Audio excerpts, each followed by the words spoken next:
Kan? Ya, Mbak. Ini udah record belum ya?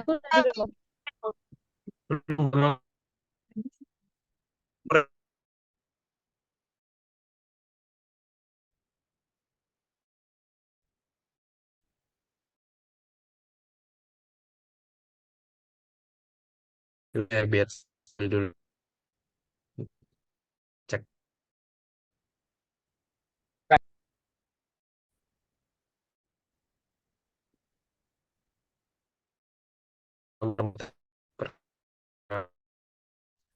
presentasi data materi manajemen judul peningkatan transparansi dengan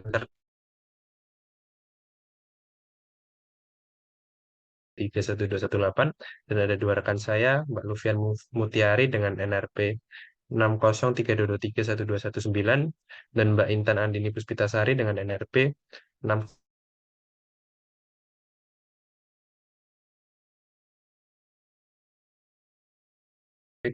Nature Science. Mungkin untuk slide pertama akan dijelaskan oleh Mbak Intan.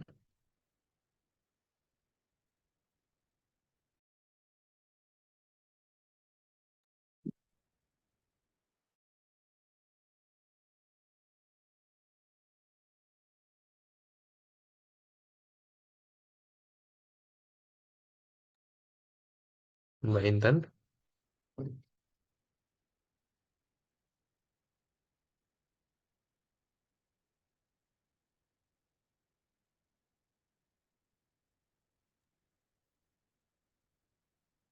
Baik, terima kasih Mas Kun untuk agenda presentasi kita pada malam hari ini, yaitu terkait dengan yang pertama itu adanya rapor digital madrasah seperti yang sudah dijelaskan dalam pembukaan sebelumnya.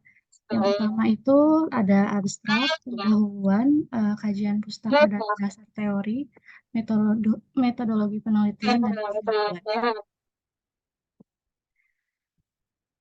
Lanjut.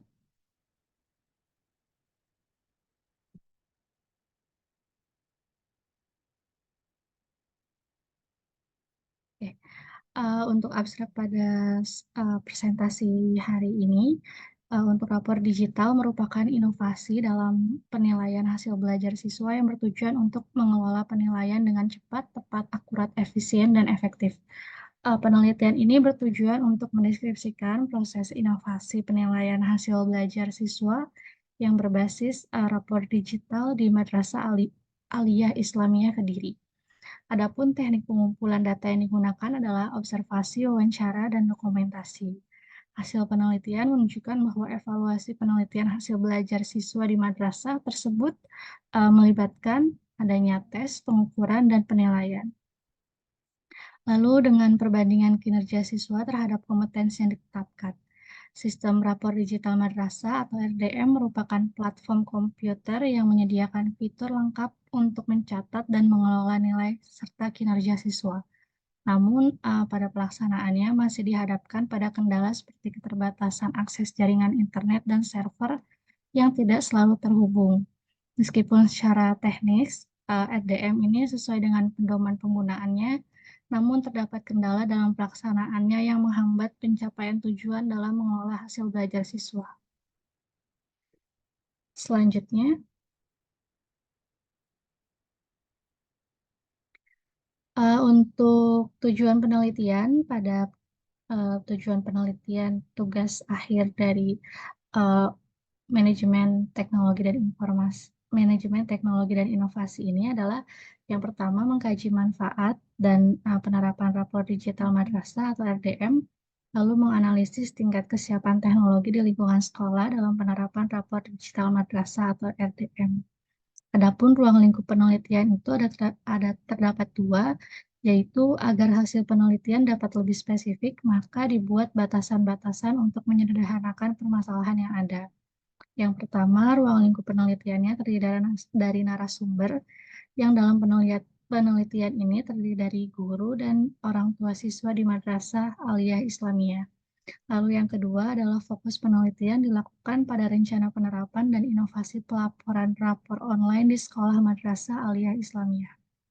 Adapun manfaat untuk penelitian ini, diharapkan hasil penelitian dapat memberikan manfaat dan kontribusi, antara lain memberikan inovasi rapot digital dengan metode desain berbasis pengguna, sebagai langkah maju untuk menciptakan sistem pendidikan yang lebih efisien, transparan, dan relevan seiring dengan kebutuhan zaman.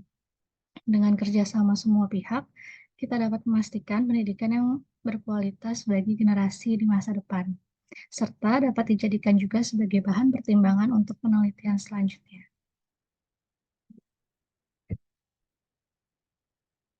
Untuk kajian pustaka dan dasar teori, peran teknologi pendidikan di era 4.0 itu teknologi pendidikan merupakan sistem yang melibatkan orang, prosedur, peralatan, dan organisasi untuk mendukung pembelajaran dan pemecahan masalah dalam proses pendidikan.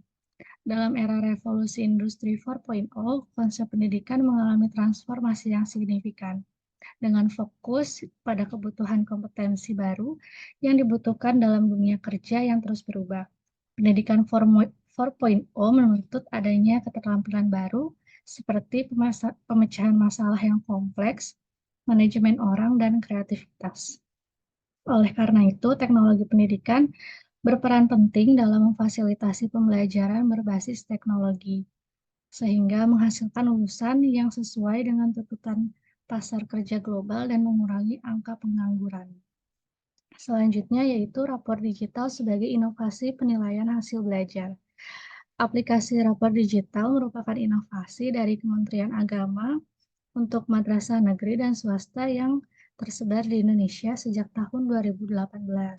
Tujuannya adalah memudahkan pengelolaan nilai hasil belajar peserta didik secara cepat, tepat, akurat, efektif, dan efisien, serta meningkatkan produktivitas dan kompetensi guru.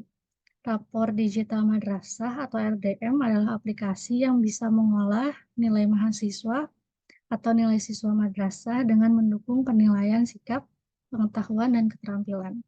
Fungsi utamanya termasuk mengolah, menyimpan, mencari, mengupdate, dan merekap nilai siswa, serta membuat laporan nilai dan terintegrasi dengan EMIS.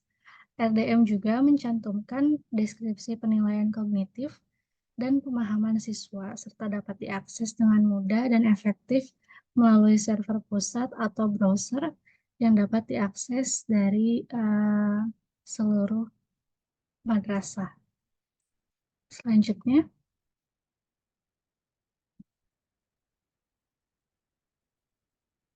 selanjutnya yaitu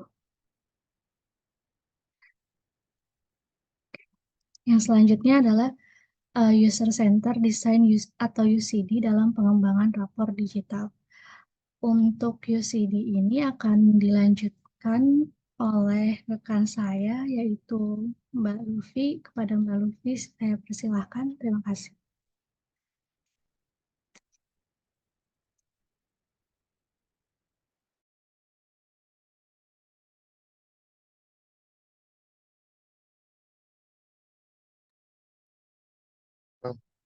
Di sini saya akan menjelaskan tentang kajian pustaka dan dasar teori yang tentang user-centered design dalam pengembangan rapot digital.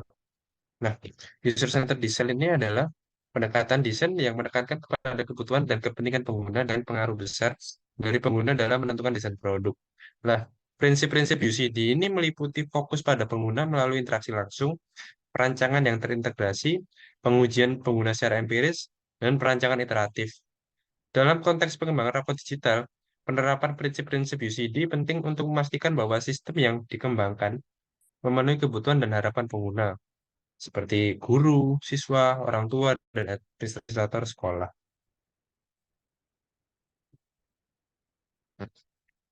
Nah, di sini saya akan menjelaskan tentang bisnis model Canvas. Nah, bisnis model Canvas itu ada atau model bisnis Canvas itu adalah alat yang digunakan untuk memvisualisasikan dan merancang model bisnis sebuah perusahaan secara komprehensif. Nah, bisnis model Canvas ini dikembangkan oleh Alexander Osterwalder, yakni terdiri atas 9 blok bangunan yang mewakili elemen kunci dari sebuah bisnis. Nah, dijelaskan bahwa Yang pertama ada key partner atau mitra utama. Nah, mitra mitra utamanya ini adanya lembaga pendidikan lain, terus yayasan amal, instansi pemerintah, dan media teknologi. Lalu ada aktivitas utamanya. Aktivitas utamanya itu terdiri dari pembelajaran dan edukasi, pengembangan kurikulum, terus juga ada kegiatan keagamaan, terus ada pelatihan tenaga pendidik, dan kegiatan ekstrakurikuler. Nah, lalu ada key research atau sumber daya utama. Nah, sumber daya utamanya ini terdiri dari tenaga pendidik, kurikulum, teknologi dan infrastruktur, dan bahan ajar dan referensi. Nah, untuk proposisi nilai. Nah, di proposisi nilai ini ada pendidikan berkarakter, terus juga ada kurikulum berbasis Islam, terus juga ada konseling dan pembimbingan, juga ada kesempatan ekstrakurikuler. Nah, selanjutnya ada customer relationship atau hubungan pelanggan. Nah, di dalam hubungan pelanggan ini dijelaskan bahwa hubungan pelanggannya adanya komunikasi terbuka, terus juga adanya pelayanan personal, adanya program orientasi pengenalan, adanya pendampingan dalam pembelajaran, dan pertemuan berkala. Terus juga ada channel atau saluran. Nah, melalui saluran ini segmen terdiri dari website dan media sosial, terus juga adanya direct komunikasi atau komunikasi satu arah, terus juga ada papan pengumuman, dan juga ada makalah dan newsletter. Nah, terus juga ada customer segment atau segmen pelanggan. Nah, segmen pelanggannya ini terdiri dari siswa, orang tua atau wali, dan juga tenaga pendidik dan staff. Nah, terus juga di bawahnya itu juga dijelaskan tentang cost structure atau struktur biaya. Nah, di dalam bisnis model canvas ini ada cost structure-nya terdiri dari biaya operasional, biaya pengembangan SDM, biaya teknologi dan infrastruktur, dan biaya promosi. Lalu juga adanya arus pendapatan atau revenue streams. Nah, pendapatan di sini terdiri atas SPP, sumbangan pendidikan, terus juga ada dana hibah atau donasi, terus juga adanya pengembangan kurikulum tambahan, adanya pendaftaran dan administrasi, dan juga adanya penjualan dari koperasi seperti itu. Nah, saya juga akan menjelaskan tentang pengembangan teknologi dan tingkat kesiapan teknologi. Nah, pengembangan teknologi ini adalah proses menyeluruh yang meliputi penelitian, perencanaan, implementasi, dan evaluasi teknologi baru yang sudah ada untuk mencapai tujuan tertentu. Nah, seperti peningkatan efisiensi atau penciptakan produk baru. Nah, tingkat kesiapan teknologi atau TRL adalah konsep yang mengukur kesiapan suatu teknologi sebelum implementasi komersial dengan skala dari 1 hingga 9, yang mana 1 adalah konsep baru dan 9 itu siap diimplementasikan seperti itu. Nah, selain TRL itu juga ada tingkat kesiapan sistem atau SRL yang mempertimbangkan kematangan komponen dan interoperabilitas sistem secara keseluruhan. Nah, alat ukur seperti IRL Meter berbasis Excel ini membantu dalam mengukur dan memahami tingkat kesiapan inovasi dengan 3 worksheet yang memberikan ringkasan hasil daftar pernyataan dan penjelasan tentang tingkat kesiapan inovasi. Nah, selanjutnya juga ada teknologi acceptance model atau TAM. Nah, TAM ini adalah sebuah kerangka teoritis yang digunakan untuk menjelaskan dan meramalkan bagaimana individu ini menerima teknologi informasi. Berdasarkan tindakan beralasan, TAM ini juga menunjukkan bahwa sikap pengguna itu terhadap penggunaan suatu sistem dipengaruhi oleh keyakinan mereka tentang manfaat yang dirasakan dan kemudahan penggunaan yang dirasakan. Nah, keyakinan ini mempengaruhi niat pengguna untuk menggunakan teknologi yang pada gilirannya mempengaruhi perilaku penggunaan yang sebenarnya. TAM yang TAM telah diterapkan dalam berbagai konteks, membantu peneliti memahami perilaku pengguna dalam mengadopsi teknologi informasi dengan tujuan meramalkan dan menjelaskan penerimaan serta perilaku penggunaan. Sedangkan adanya juga teori tindakan beralasan atau TRA, atau yang bahasa Inggrisnya itu Theory of Reason Action. Ya, ini adalah teori psikologis yang menyatakan bahwa perilaku seseorang dapat diprediksi berdasarkan niat mereka untuk melakukan tindakan tersebut. Nah, niat ini dipengaruhi oleh sikap individu terhadap tindakan tersebut dan norma subjektif yang mereka rasakan. Sikap terhadap perilaku dipengaruhi juga oleh keyakinan individu tentang konsekuensi dari perilaku tersebut. Nah, sementara norma subjektif ini mengacu pada persepsi individu tentang dukungan atau penentangan dari orang-orang yang penting bagi mereka terhadap perilaku tersebut. Inti dari TRA ini adalah niat individu merupakan prediktor yang penting dari perilaku yang sebenarnya. Nah, di sini ada metodologi penelitian. Nah, di metodologi penelitian ini, skema penelitian ini digambarkan dalam diagram Allen untuk memastikan penelitian berjalan secara sistematis dan mencapai tujuan penelitian yang didefinisikan. Nah, berikut adalah gambar dari diagram alurnya. Yang pertama ada awalnya adalah mulai, lalu yang kedua ada identifikasi kebutuhan pengguna, lalu adanya pengumpulan data, adanya analis data, dan setelah itu, setelah analis data, kita akan melakukan implementasi. Nah, terus juga adanya evaluasi setelah implementasi. Nah, apakah hasil dari implementasi itu sesuai dengan data yang kita analis sebelumnya, sesuai kebutuhannya? Jika tidak sesuai, maka kita akan kembali melakukan analisis data. Namun jika sesuai, maka akan selesai seperti itu.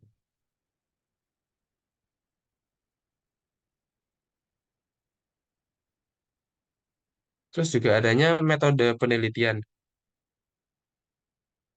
Nah, metode penelitian ini adalah identifikasi bisnis model canvas yang tadi sudah dijelaskan di slide sebelumnya.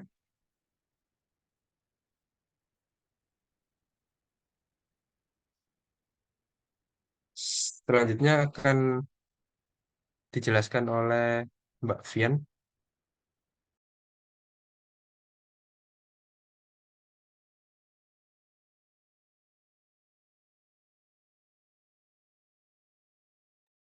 Selanjutnya ada teknik pengumpulan data atau teknologi acceptance model. Jadi teknik pengumpulan data dalam penelitian ini mencakup observasi,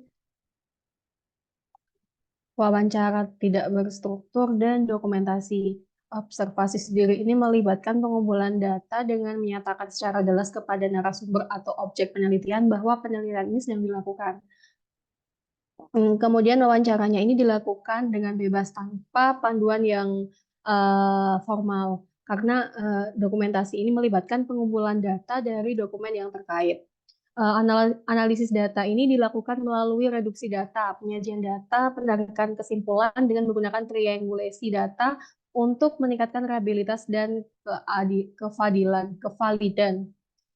Kemudian pendekatan yang digunakan ini pendekatan kualitatif dengan tujuan mendeskripsikan proses transparansi penilaian hasil belajar siswa berbasis rapor digital madrasah atau FDM, dan penelitian ini dilakukan di lapangan dengan melakukan observasi, wawancara, dan dokumentasi. Metode yang digunakan adalah deskriptif kualitatif yang menggambarkan objek penelitian berdasarkan fakta-fakta yang tampak tanpa ada tujuan untuk membandingkan atau mengkomparasikan. Selanjutnya, next, Mas. Kemudian model penelitiannya. Jadi model penelitiannya kita menggunakan user centered design atau UCD. Jadi merupakan pendekatan proses perancangan desain antarmuka secara terulang yang berfokus terhadap tujuan kegunaannya. Kemudian ada 4 tahapan UCD, yaitu yang pertama menentukan konteks penggunaan, kemudian yang kedua menentukan kebutuhan pengguna dan organisasi, yang ketiga membuat desain solusi, dan yang terakhir mengevaluasi desain terhadap kebutuhan pengguna, apakah sudah sesuai atau belum seperti yang diinginkan pengguna. Jadi dalam pendekatan UCD ini prinsip yang harus diperhatikan yaitu ada fokusnya pada pengguna, perancangan yang terintegrasi, proses berlanjut pada pengujian pengguna, dan melakukan perancangan yang interaktif. Jadi penelitian ini menggunakan pendekatan UCD dengan metode survei online melalui kuesioner atau Google Form. Jadi dari hasil survei yang diperoleh dapat diketahui kebutuhan pengguna itu sebagai dasar perbaikan sistem yang akan dilakukan. Selanjutnya, next.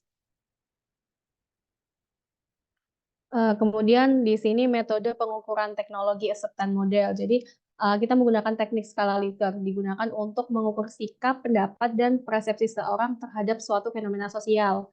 Jadi di dalam skala ini variabel yang diukur menjadi indikator yang kemudian digunakan sebagai dasar untuk menyusun item-item instrumen seperti pernyataan atau pertanyaan.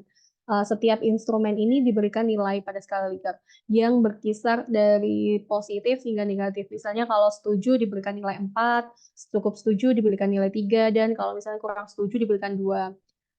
Dan data yang terkumpul ini kemudian diolah menggunakan rumus persentase untuk menghasilkan informasi yang disajikan dalam bentuk tabel. Jadi untuk tahap pertama ini dalam analisis data statistik ini dipisahkan dari jawaban responden berdasarkan kategori seperti setuju, cukup setuju, kurang setuju, dan tidak setuju. Kemudian dari data yang dipisahkan tadi diberikan skor kepada setiap jawaban. Kalau misalnya S itu memiliki skor 4 dan CS ini memiliki skor 3, dan kalau kurang setuju memiliki skor 2 dan tidak setuju memiliki skor 1. Kemudian dari tahapan tadi dilanjutkan untuk menghitung persentase jawaban untuk setiap kategori. Yaitu seperti yang tadi setuju, kurang setuju, tidak setuju, atau setuju. Jadi dengan membagi jumlah jawaban dalam kategori tersebut dengan total jawaban kuesioner, kemudian hasilnya ini dikalikan dengan 100%. Seperti itu. Selanjutnya, next Mas. Jadi analisis data. Penelitian ini menggunakan metode deskripsi dengan teknik analisis induktif, di mana kesimpulan ini ditarik setelah melakukan verifikasi data dan tahap penggalian informasi ini mengumpulkan kebutuhan pengguna, dilakukan berdasarkan analisis kondisi terkini, seperti website sensus atau hasil kuesioner evaluasi di awal. Kemudian pengolahan data dilanjutkan dengan penarikan kesimpulan dan verifikasi data kepada narasumber untuk memastikan kevalidan data tersebut. Selanjutnya dari uji kevalidan data ini dilakukan dengan teknik triangulasi, jadi melibatkan observasi partisipatif, wawancara, dan dokumentasi untuk memastikan variabilitas data yang diperoleh. Selanjutnya dari penggunaan teknik triangulasi ini bisa memungkinkan untuk memeriksa data dari berbagai sumber dengan cara yang berbeda untuk memastikan data tersebut akurat dan untuk memastikan juga keberhasilan dari penelitian. Selanjutnya next Mas. Dari kesimpulan proposal ini terdapat 3. Yang pertama, laporan digital ini merupakan sistem baru penilaian hasil belajar siswa atau rapor digital di Madrasah Aliyah Islamiyah Kediri ini.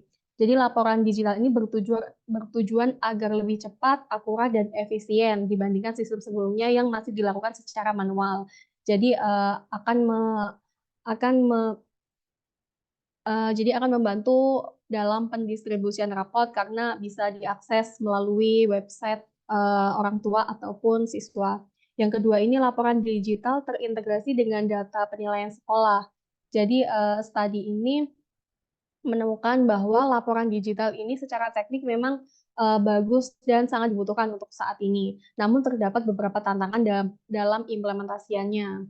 Kemudian yang ketiga, hasil penelitian ini nantinya akan direkomendasikan agar sekolah ini mengatasi tantangan implementasi terkait kesiapan sistem dan sumber daya manusia sehingga laporan digital ini bisa mencapai potensi maksimal penggunaannya. Selanjutnya, next Mas. Berikut adalah daftar pustaka atau referensi yang kita gunakan untuk membuat laporan tugas akhir mata kuliah manajemen teknologi inovasi. Sekian dari presentasi dari kelompok kami. Selanjutnya saya kembalikan kepada Mas Gunawan. Oke, sekian untuk presentasi dari kelompok kita. Kurang lebihnya mohon maaf. Terima kasih. Assalamualaikum warahmatullahi wabarakatuh.